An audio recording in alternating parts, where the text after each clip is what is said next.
Não foram os pobres que mobilizaram os mais brilhantes e caros advogados criminais do país. Não creio nisso. Numa sociedade estratificada como a nossa, há uma clara divisão entre crimes de pobre e crimes de rico. Os crimes que mais geram ocupação de vagas no sistema penitenciário, de novo dados oficiais do DEPEN, são, como a intuição e as estatísticas revelam, os crimes dos pobres. Confiram-se a seguir os números do sistema penitenciário fornecido pelo DEPEN. Os crimes que mais geram ocupação de vagas nos presídios brasileiros são 1. Tráfico de drogas e associação para o tráfico. 220.284 presos. Qual é a regra geral que o sistema aplica em relação aos réus acusados de tráfico? Prisão em flagrante, conversão da prisão em flagrante em prisão preventiva e permanecem presos desde antes da decisão de primeiro grau. Permitiria outra interpretação, senão aquela que a eles parece bem. Segundo fundamento das sustentações em geral foi o suposto impacto da nova jurisprudência do Supremo sobre os níveis de encarceramento. E o terceiro fundamento da sustentação foi o suposto impacto sobre os réus pobres. Eu gosto de usar uma frase que já se tornou um pouco lugar comum, que as pessoas têm direito à própria opinião, mas não aos próprios fatos. E eu, portanto, gostaria de problematizar e discutir essas premissas de fato que foram lançadas da tribuna. E gostaria de dizer que das minhas constatações, para bem e para mal, nenhum desses três fundamentos resiste ao teste da realidade. Nem o da textualidade, nem o do encarceramento, nem o do interesse dos pobres. São ideias que não correspondem aos fatos, diria Cazuza. Não é difícil demonstrar o ponto. Primeira linha de argumentação. Não se trata aqui de interpretação gramatical ou literal de texto, como já pontuou o eminente ministro Luiz Edson Fachin. Penso que é uma ilusão, quando não um equívoco puro, achar que nós estamos aqui discutindo a atribuição de sentido a textos normativos ou a signos linguísticos. Já vai tempo que se superou a ideia de que a interpretação é a mera exegese de textos, uma atribuição abstrata de sentidos, uma mecânica subjunção de fatos às normas, sem que a realidade da vida e o intérprete façam alguma diferença. Portanto, a primeira premissa da nossa discussão é que não se trata aqui de uma discussão sobre interpretação gramatical ou literal. A realidade é parte da normatividade do direito. Os textos normativos, eles oferecem um ponto de partida para a interpretação e oferecem os limites possíveis da interpretação. Mas, na terminologia que se tornou clássica, existe uma moldura dentro da qual o intérprete pode e deve fazer escolhas legítimas. Detalhe, não é discricionariedade porque o juiz tem o dever de fazer a melhor interpretação possível. E, evidentemente, dentre as possibilidades, as suas escolhas não devem ser a projeção das suas próprias preferências, mas sim aquelas escolhas que melhor realizem a vontade constitucional e o interesse da sociedade. E gostaria de dizer que respeitar direitos fundamentais faz parte da realização dos interesses da sociedade. Não há antagonismo entre interesses da sociedade e respeito aos direitos fundamentais. Mas a Lei de Introdução às Normas do Direito Brasileiro, no seu artigo 5º, oferece uma diretriz clara para o modo como o juiz deve interpretar os textos normativos. Diz o dispositivo: na aplicação da lei, o juiz atenderá aos fins sociais a que ela se dirige e às exigências do bem comum. Nada de textualidade. Fins sociais e bem comum são os parâmetros que devem reger a atividade interpretativa. Portanto, e a meu ver, nós estamos aqui discutindo visões diferentes do que seja fins sociais, do que seja o bem comum, e na minha visão, que evidentemente tem posições contrárias, consiste basicamente em decidir se o indivíduo condenado em segundo grau tem o direito de procrastinar indefinidamente o processo, sabendo-se que o percentual de mudança lá no final é mínimo, como vamos ver em seguida, ou se o interesse social na prevenção geral do direito penal e que o crime não compense deve prevalecer nesses casos. Não é difícil demonstrar esse ponto que eu estou afirmando, de que não se trata de atribuir sentidos a textos normativos de significado único e unívoco. Tanto não é assim, lembrou o ministro Fachin, que este tribunal, de pessoas esclarecidas e bem-intencionadas, já decidiu até 2009 de uma forma, de 2009 a 2016 de outra forma, e agora, em 2019, estamos rediscutindo essa matéria. Portanto, se houvesse uma única inteligência possível para estes signos normativos, nada justificaria. Portanto, não se trata de um tribunal ciclotímico. Trata-se de uma situação que é afetada pela realidade e pelas diferentes percepções que as pessoas têm de quais sejam os fins sociais do direito e o interesse do bem comum. E a definitivamente confirmar o argumento, há pessoas de louvável formação e conhecimento jurídico que já defenderam que podia, que não podia, que podia, que não pode. Portanto, evidentemente, há mais de um sentido possível. De modo que essa é a primeira premissa que eu acho que é preciso estabelecer. Nós não estamos aqui conversando sobre textos de significado inequívoco e que quem pense de um modo ou quem pense de outro esteja contrariando o sentido normativo. Há sentidos possíveis dessa norma. E, portanto, as pessoas fazem escolhas de acordo com a maneira como interpretam os valores constitucionais a serem realizados. O segundo ponto que eu gostaria de enfrentar respeitosamente e com o apreço que tenho pela advocacia, onde militei por mais de 30 anos, é que, ao contrário do sugerido, a possibilidade de execução da pena após a condenação em segundo grau diminuiu o índice de encarceramento no Brasil. Se as pessoas estiverem surpresas, eu também fiquei surpreso quando estudei esses dados. Mas em uma das belíssimas sustentações, um dos ilustres advogados enfatizou que o senso comum muitas vezes está errado, pois este era um desses casos. A mudança da jurisprudência com a consequente possibilidade de encarceramento depois do segundo grau diminuiu o índice de encarceramento. E aqui eu só vou trabalhar com dados oficiais.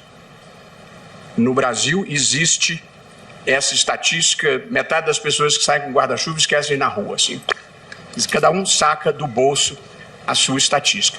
Eu pedi no Departamento Penitenciário Nacional a evolução do número de presos definitivos e provisórios para chegar à seguinte e surpreendente conclusão: em 2010, primeiro ano após se haver proibido a execução da pena após a condenação em segundo grau, a jurisprudência mudou em 2009, havia 496 mil presos no sistema penitenciário, 4,79% a mais do que em 2009. Tanto a jurisprudência muda em 2009, em 2010 o índice de encarceramento aumenta 4,79%. No ano seguinte, em 2011, havia 514.600 presos, um aumento de 3,68%. Em 2012, 549.800 presos, 6,84% a mais. Em 2013, 581.500, 5,76% a mais. Em 2014, 622.200 presos, 6,99% a mais. Em 2015, 698.600, 12,27% a mais do que no ano anterior. E em 2016, 722.923 presos, 3,48% a mais do que no ano anterior. Pois bem, em 17 de fevereiro de 2016, o Supremo muda a jurisprudência e passa a permitir a execução da pena após a condenação em segundo grau. Ao final de 2017, mudamos em 2016, ao final de 2017, já com o impacto da nova orientação, o número de presos no sistema penitenciário é de 726.354. Opa! Um aumento de 0,47%. O menor da série histórica iniciada em 2009. Aí, vamos ver o aumento no ano seguinte pelos números do Departamento Penitenciário, 2018, 744.216 presos, um aumento de 2,45%. O segundo menor desde 2019. Portanto, nos 2 anos que se seguiram à mudança de jurisprudência do Supremo, o índice de encarceramento, o índice de crescimento do encarceramento, diminuiu aos menores percentuais da série histórica de 10 anos.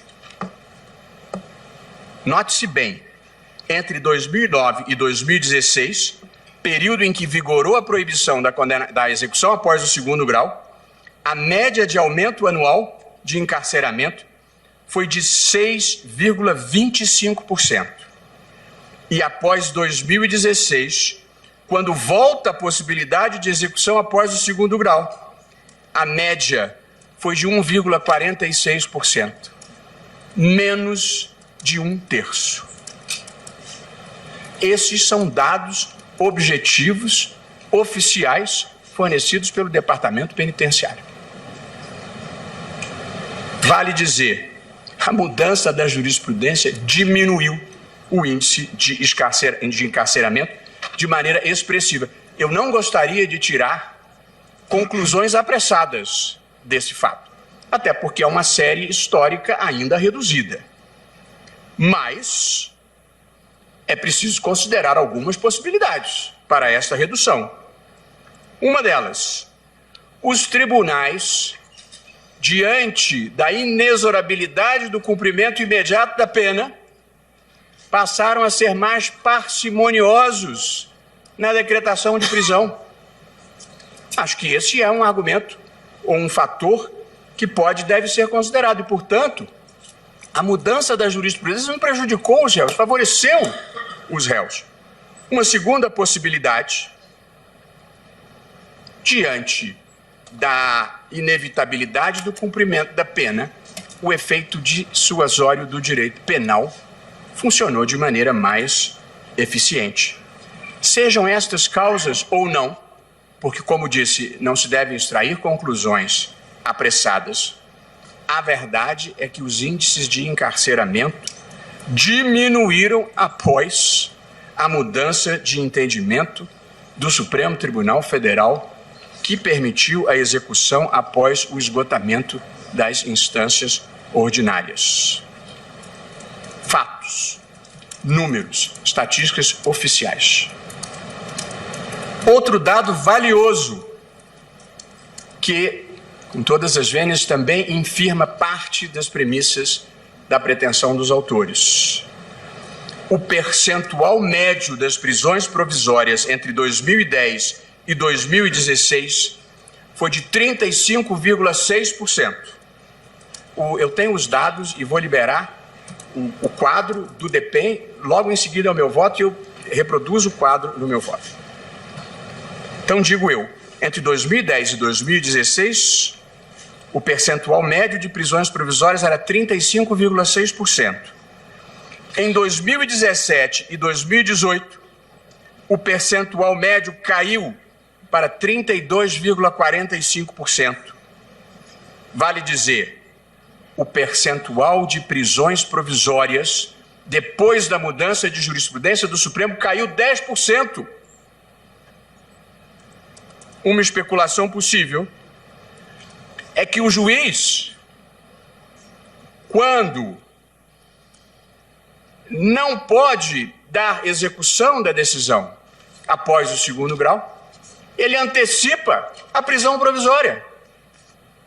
É quase que um instinto natural para coibir a impunidade. Presidente, e em resumo desse tópico do meu voto, que se surpreendeu aos colegas, surpreendeu a mim também, a população carcerária aumentou em sua menor proporção histórica depois que o Supremo Tribunal Federal retomou a sua jurisprudência tradicional.